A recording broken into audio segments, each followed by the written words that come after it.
وَقُلْ جَاءَ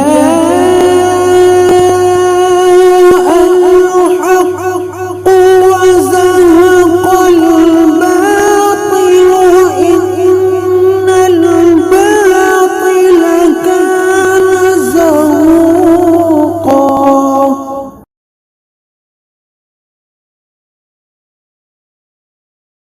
السلام علیکم ناظرین میں امین دہلوی ایک بار پھر حاضر ہوں آپ کی خدمت میں دینی تعلیم کی پہلی قسط کے ساتھ۔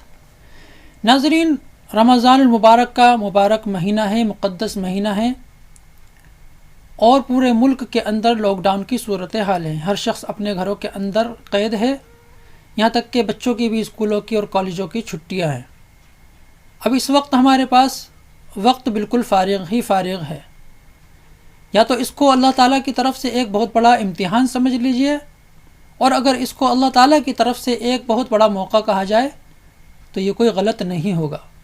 موقع کس چیز کا؟ کہ اللہ رب العزت سے زیادہ اپنا تعلق پیدا کرنے کا، دینی تعلیم کی طرف اپنا رجحان کرنے کا، اللہ کی زیادہ سے زیادہ عبادت کرنے کا۔ تو ناظرین، اسی صورتحال کے پیش نظر میں آپ کی خدمت میں اپنی نمازوں کو سیکھنے کا یا ان کو درست کرنے کا ایک ایسا آسان طریقہ کار لے کر آیا ہوں کہ جو آپ کو انشاءاللہ 100% پسند آئے گا، اور اس سے آپ کو بہت زیادہ آسانی ہوگی۔ ناظرین، وہ طریقہ کار کیا ہے اور وہ آسان طریقہ کیا ہے؟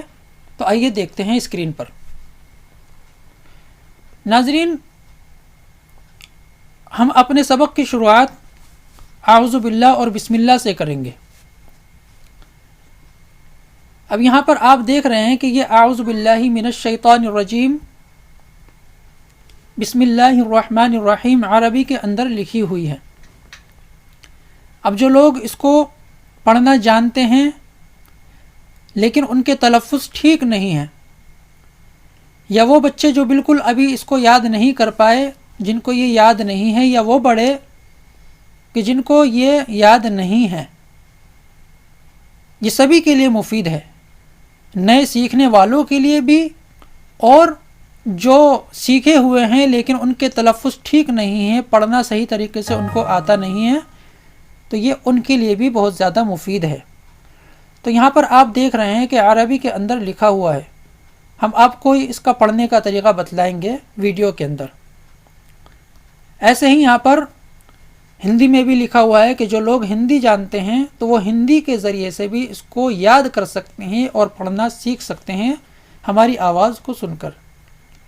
اس کے بعد ہم نے یہاں پر اعوذ باللہ اور بسم اللہ کا اردو ترجمہ بھی دیا ہے، تاکہ جو لوگ اس کا ترجمہ یاد کرنا چاہیں اور یہ سمجھنا چاہیں کہ اس کے اندر کیا کہا گیا ہے یا اللہ تعالیٰ سے کیا دعا مانگی گئی ہے، تو وہ اردو کے ذریعے سے اس ترجمے کو یاد کر سکتے ہیں۔ پھر اسی کے ساتھ ہم نے ہندی میں بھی اس کا ترجمہ دے دیا ہے تاکہ لوگ آسانی کے ساتھ اس کا ترجمہ بھی ہندی میں پڑھ سکیں۔ ناظرین، اس سبق کو شروع کرنے سے پہلے میں آپ کو ایک چیز کی طرف اور توجہ دلانا چاہتا ہوں۔ یہاں پر ہم نے کچھ ایسے حرف دیے ہیں ہندی میں بھی اور عربی میں بھی۔ ناظرین، یہ تو بات آپ اچھی طریقے سے جانتے ہوں گے کہ اگر کوئی ہندی کے اندر قرآن کریم پڑھتا ہے تو وہ کما حقہ اس کا تلفظ ادا نہیں کر سکتا جیسا کہ عربی میں ادا کیا جا سکتا ہے۔ ہندی اور عربی کے قرآن کے اندر بہت بڑا فرق ہوتا ہے، لیکن بہت سے لوگ مجبوری کے اندر ہندی کا قرآن پڑھتے ہیں جو لوگ عربی کے اندر پڑھنا نہیں جانتے۔ تو ناظرین، کافی حد تک ہم نے ان حرفوں کو کہ جو ہمارے حرف عربی کے اندر اور ہندی کے اندر مختلف ہوتے ہیں، ان کو ہم نے یہاں پر ہندی کے ذریعے سے درست کرنے کی کوشش کی ہے۔ مکمل طور پر تو ہم اس کی رعایت نہیں کر سکتے، لیکن ہم نے کافی حد تک اس کی رعایت کرنے کی کوشش کی ہے۔ تو سبق شروع کرنے سے پہلے میں چاہتا ہوں کہ آپ اس کو اچھے طریقے سے سمجھ لیں کہ جیسا کہ عربی کے اندر حمزہ ہوتا ہے، حمزہ کی آواز آ ہوتی ہے، تو یہاں پر ہم نے آ دے دیا، لیکن جب عین آئے گا تو عین، کیونکہ ہندی کے اندر عین کی آواز نہیں ہوتی، تو ہم نے ہندی کے اندر آ کے نیچے بندو لگا دیا ہے، جس کو ہم نقطہ بھی اردو میں کہتے ہیں۔ تو حمزہ جو ہے وہ ہندی میں آ ہوگا، اور عربی کا عین جو ہے وہ ہندی میں بھی آ ہوگا، لیکن اس کے نیچے ایک بندو ہوگا۔ عربی کے اندر تا، چھوٹی تا اور بڑی طا ہوتی ہے، ان کی آوازوں میں فرق ہوتا ہے۔ چھوٹی تا کی آواز جو ہوتی ہے وہ بڑی تا کے مقابلے میں نرم ہوتی ہے، اور جبکہ بڑی تا کی آواز جو ہوتی ہے وہ پر ہوتی ہے، منہ بھر کے ہوتی ہے، اور چھوٹے تا کی آواز باریک ہوتی ہے۔ تو اس کے اندر بھی ہم نے ہندی میں یہ امتیاز کیا ہے کہ جو باریک تا ہے، چھوٹی تا ہے، اس میں ہم نے تا کو سیدھے طریقے سے، بالکل آسان طریقے سے لکھا ہے، اور بڑی تا کے اندر ہم نے تا کے نیچے، ہندی کی تا کے نیچے نقطہ لگا دیا ہے، جس سے آپ یہ سمجھ سکتے ہیں کہ یہ بڑی تا ہے۔ ایسے ہی بڑی ہا اور چھوٹی ہا کے اندر بھی ہم نے کرا ہے کہ بڑی ہا کی آواز حلق سے نکلتی ہے، تو ہم نے اس کے نیچے بندو لگا دیا ہے ہندی کے ہا کے نیچے، جس سے آپ کو یہ معلوم ہوگا کہ یہ بڑی ہا ہے، اور چھوٹی ہا ہم نے ایسے ہی رہنے دی ہے۔ خا، عربی کے اندر خا ہوتا ہے، کھا نہیں ہوتا۔ اردو کے اندر کھا بھی ہوتا ہے اور خا بھی ہوتا ہے، لیکن یہاں ہم عربی سیکھ رہے ہیں، نماز قرآن وغیرہ سیکھیں گے تو یہاں پر صرف خا ہوگا۔ تو ہندی میں کیونکہ کھا ہوتا ہے، خا نہیں ہوتا، تو ہم نے کھا کے نیچے بندو لگا دیا ہے، جس سے آپ یہ سمجھ جائیں گے کہ یہ خا کی آواز ہے۔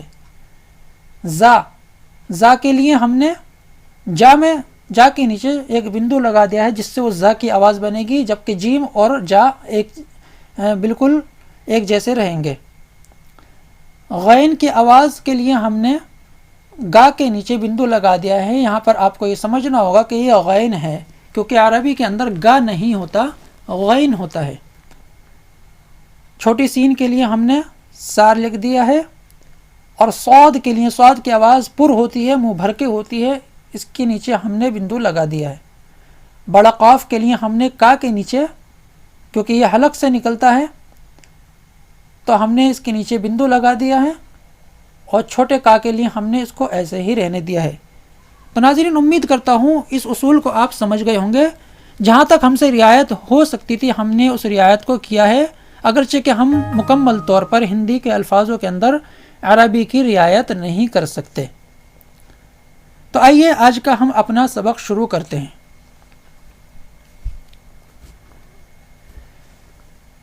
اعوذ باللہ من الشیطان الرجیم، بسم اللہ الرحمن الرحیم۔ اعوذ باللہ من الشیطان الرجیم، بسم اللہ الرحمن الرحیم۔